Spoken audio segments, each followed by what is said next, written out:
ना जाने कितने सालों के बाद मायके आना हुआ था मेरा, वो भी तब आई जब माँ इतनी बीमार हो गई। डॉक्टर जवाब दे चुके थे।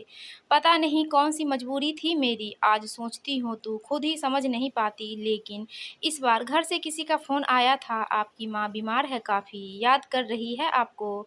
मुझे क्या पता था कि माँ की ये चला चली की बेला होगी और उनके प्राण मुझे ही देखने के लिए अटके होंगे। माँ का निस्तेज चेहरा और पीली आंखें देखकर मुझे रोना आ गया। माँ मुझे कुछ कहना चाह रही थी, मैंने अपने कान उनके होठों से सटा दिए। शारदा के पत्र अलमारी के ऊपर, माँ टुकड़े स्वर में कह रही थी। मैंने उनके सामने ही अलमारी के ऊपर से बक्सा उतार खोल दिए। बक्से में एक छोटा सा डब्बा लाकर माँ को थमा दिया। माँ ने उसे छुआ और हल्के स्पष्ट स्वर में बोली, ढूंढ लेना शारदा को, मिल लेना उससे। और माँ ने दुनिया छोड़ दी। उस समय उनके पास मेरे सिवा कोई नहीं था। मैंने चुपचाप वो डिब्बा संभाल कर अपने पास रख लिया। शारदा बुआ मेरी बचपन की सहेली, माँ की ननद, बेटी जैसी, क्यों और कहाँ खो गई मुझे आज तक नहीं पता चला। किसी ने उन्हें ढूंढने की कोशिश भी नहीं की। कितनी सुंदर थी बुआ, बिना माँ बाप की बेटी बुआ, बड़े भाई और भाभी की शरण में रहने वाली, बड़े भाई के डर से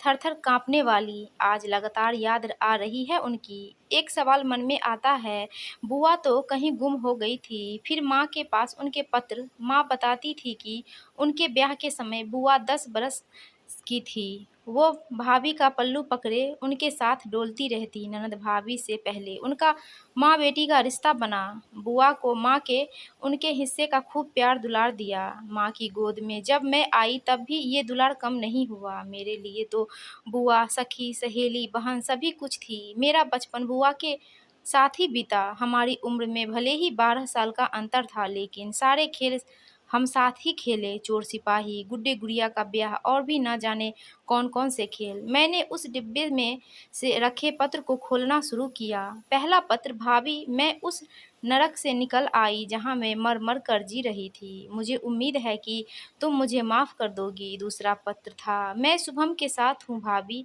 विश्वास करो कि मैं बहुत खुश हूँ। पता है अब मैं हकलाती भी नहीं हूँ। तीसरा पत्र था, कभी मेरी गृहस्थी देखने आना भाभी, हम दोनों को अच्छा लगेगा। हम दोनों मतलब मैं और शुभम। बहुत से पत्र थे, लेकिन वो पत्र घर के पते से नहीं भेजे गए थे। बुआ का पता भी उन्हीं पत्रों में लिखा हुआ था। मैंने शुभम को याद किया। वो काफ़ी साल पहले कोठी में रहने आया था। उनके घर वाले और रिश्तेदार किसी के ब्याह के लिए पीली कोठी में रुके थे। पीली कोठी इसीलिए किराए पर दी जाती थी। वही शुभम जो बुआ से कहा करता था, शारदा तेरे बाल अभी सोने जैसे हैं, जब चांदी जैसे हो जाएंगे तब तू और भी सुंदर दिखेगी। और बुआ की आंखें झुक जाती, गाल गुलाबी हो जाते। कई बरस पहले की बात है। उस दिन बुआ ने अपने घुटनों तक लंबे बालों को लपेट कर जूड़ा बनाया था। हमारे बगीचे में लगा हुआ आम का पेड़ कुछ कैरियाँ आ चुकी थी। हम लोग पत्थर मार मार कर कैरियाँ तोड़ रहे थे। अचानक देखा कैरियाँ पटापट गिरने लगी। पलट कर देखा, हमारे गेट पर एक लड़का खड़ा हुआ था। बुआ का हम उम्र, उनके हाथ में गुलेल थी। मैंने दौड़कर गेट खोला और वो लड़का बगीचे के भीतर। बुआ अपने आंचल में केरिया बटोर रही थी। उठकर खड़ी हुई तो उनका जूड़ा खुलकर पीठ पर बिखर गया। वो लड़का उन्हें एकटक देखता रहा।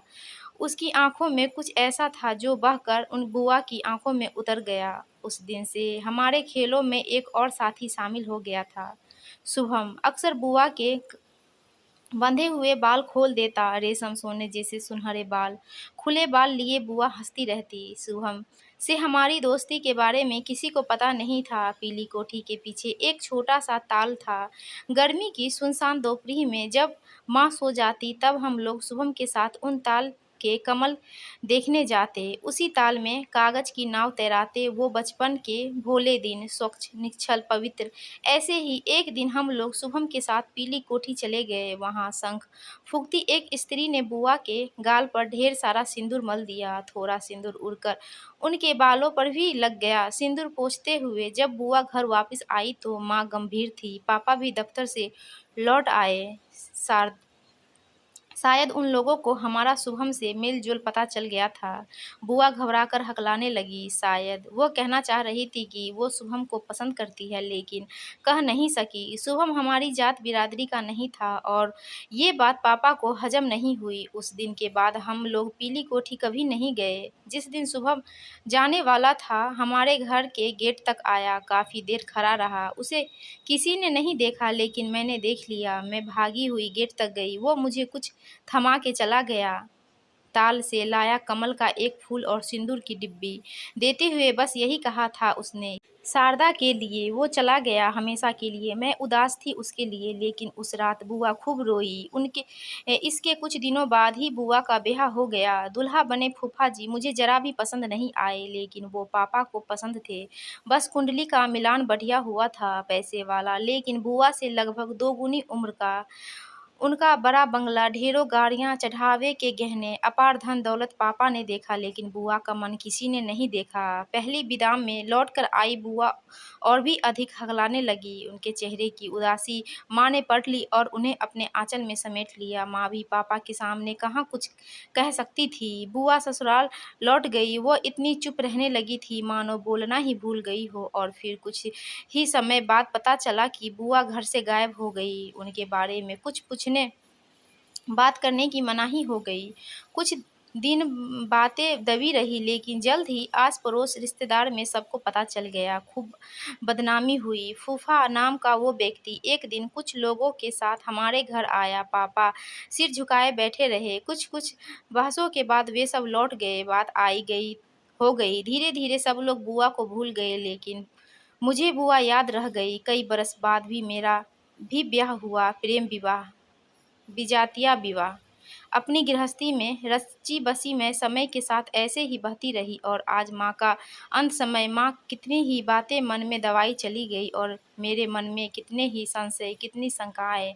घंटी बजाते ही दरवाज़ा बुआ ने खोला। उम्र की परछाइयाँ उनके चेहरे पर पसरी थी। "बुआ, मैं मीठी।" बुआ ने मुझे बाहों में भर लिया। मुझे थामते हुए वो भीतर ले गई। साधारण लेकिन सुंदर, सजा-धजा छोटा-सा घर। "कैसी हो बुआ?" मैंने यूँ ही पूछ लिया। "ज़ोरों से टूटकर भी मैं टूटी नहीं मीठी।" बुआ हल्के से मुस्कुरा दी। "शुभम है ना मुझे सँभालने वाला?" मुझे अच्छा लगा मुस्कुराती बुआ को देखकर। "इतने दिन तुम कहाँ रही बुआ? मैंने तुम्हें हमेशा याद किया। मैं भी कहाँ भूली तुम सबको, लेकिन मुझे सब भूल गए।" उदासी की एक लहर बुआ के चेहरे पर आकर चली गई। भैया ने मरते दम तक मेरा मुँह न देखने की कसम खा ली थी। उनकी इज़्ज़त जो दाँव पर लगा दी थी मैंने, छिपते-छिपाते। भाभी से एक सूत्र जुड़ा रहा बस, वो माँ है ना मेरी। माँ भी अब नहीं रही। बुआ यह सुनते ही बुआ की आँखों के कोर गीले हो गए। कुछ देर सन्नाटा।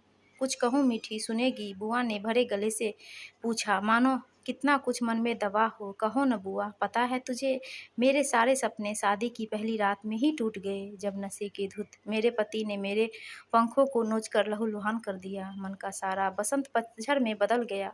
कुछ ही समय बाद समझ में आया कि उन्हें एक औरतों से संतुष्टि नहीं मिलती। नातेदारी की लड़कियों से लेकर घर की नौकरानियों पर उनकी बुरी नज़र रहती है। बहुत झगड़े मचे, बहसबाजी हुई, लेकिन कुछ हासिल नहीं हुआ। वो वैसे के वैसे ही रहे। बस मैं ही सद्गृहस्थ स्थल बन गई, जिसकी अपनी कोई इच्छा नहीं होती है। रिश्तेदारी निभाती, व्रत उपवास रखती, सास के ताने उलाहने सुनती। मैं जब भी कभी पति का घिनौना स्पर्श झेलती तो मुझे उबकाई आने लगती। अगले दिन उनकी गंध को साबुन से घिस-घिस कर छुड़ाती। मेरे पति डोलते रहे, भटकते रहे, इन औरतों से उन औरतों तक, और मैं जमती गई सिला सरीखी। पति की ये आदत सबको पता थी, लेकिन मेरे लिए सलाह थी, निभाती रहो। मार खाना, गाली खाना मेरी नियति बन चुकी थी। मैं न इस घर की रही, न उस घर की। इस दौरान हर दिन शुभम याद आया। कहते हैं ना, किसी को मन की गहराइयों से याद करो तो ईश्वर सुन ही लेते हैं। मेरे साथ भी ऐसा ही हुआ। एक दिन जब घर का सामान लेने बाजार जा रही थी, तो पता नहीं कैसे शुभम मिल गया। उसी ने मुझे पहचाना। अकबका गई थी मैं, उसके गले लगकर खूब रोई, मानो कब से रुका बांध टूटा हो। बिना कुछ कहे शुभम सब समझ गया। उसका कोई दोस्त इस शहर में था, जिसके पास पास वो आया था। मैं लगातार उससे मिलने लगी, ढेरों बातें करती उससे, और पता है मीठी, मैं ज़रा भी नहीं हकलाई। बुआ कहती जा रही थी और मैं सुन रही थी। मैं भूल गई थी कि मैं शादीशुदा हूँ। मेरे मन में हर श्रृंगार खिलने लगे, लेकिन जल्द ही लोगों में कानाफूसी शुरू हो गई। घर तक बात पहुँची और एक दिन मार्केट से लौटकर सामान से भरा थैला रखते हुए मैंने देखा कि मेरे पति का चेहरा चुप्पा और मुट्ठी कसी हुई थी। मैं सिहर उठी। उस दिन सास और पति ने मुझे बहुत पीटा। अब निर्णय मुझे लेना था, जीवन या पति। मैंने जीवन को चुना और अपने पति और ससुराल को छोड़ दिया। शुभम मेरे साथ था। उस दिन से आज तक वो मेरे साथ है मीठी, और मैं खुश हूँ, सुखी हूँ। फागुन की उस धूप छाँव साँझ में बुआ आज भी कितनी सुंदर दिख रही थी मीठी। मैं बहन थी और तू बेटी। मेरी पढ़ाई छुड़वा कर ब्याह दिया भैया ने अनचाहे के संग। बिना माँ बाप की थी न मैं। तूने भी तो प्रेम विवाह किया दूसरी जात में, फिर भैया कैसे मान गए? ये समय समय की बात है या बहन और बेटी का फ़र्क? मैं सिहर उठी कि बुआ के चेहरे और आंखों का दर्द पढ़ते हुए बुआ कहती रही, 2 दिन की ज़िंदगी में जीने के पल बड़ी मुश्किल से मिलते हैं मीठी। उन पलों को खुद ही चुराना पड़ता है, और मैंने उन पलों को चुरा लिया है। तू तो आज की लड़की है। मुझे इस बस इतना बता कि मैंने सही किया या गलत, बस हाँ या ना, और कुछ नहीं। बुआ का सवाल सीधा मुझसे था। बिना कुछ सोचे मेरे मुंह से निकला हाँ, और बुआ की आंखों में कितनी कुछ झिलमिला गया।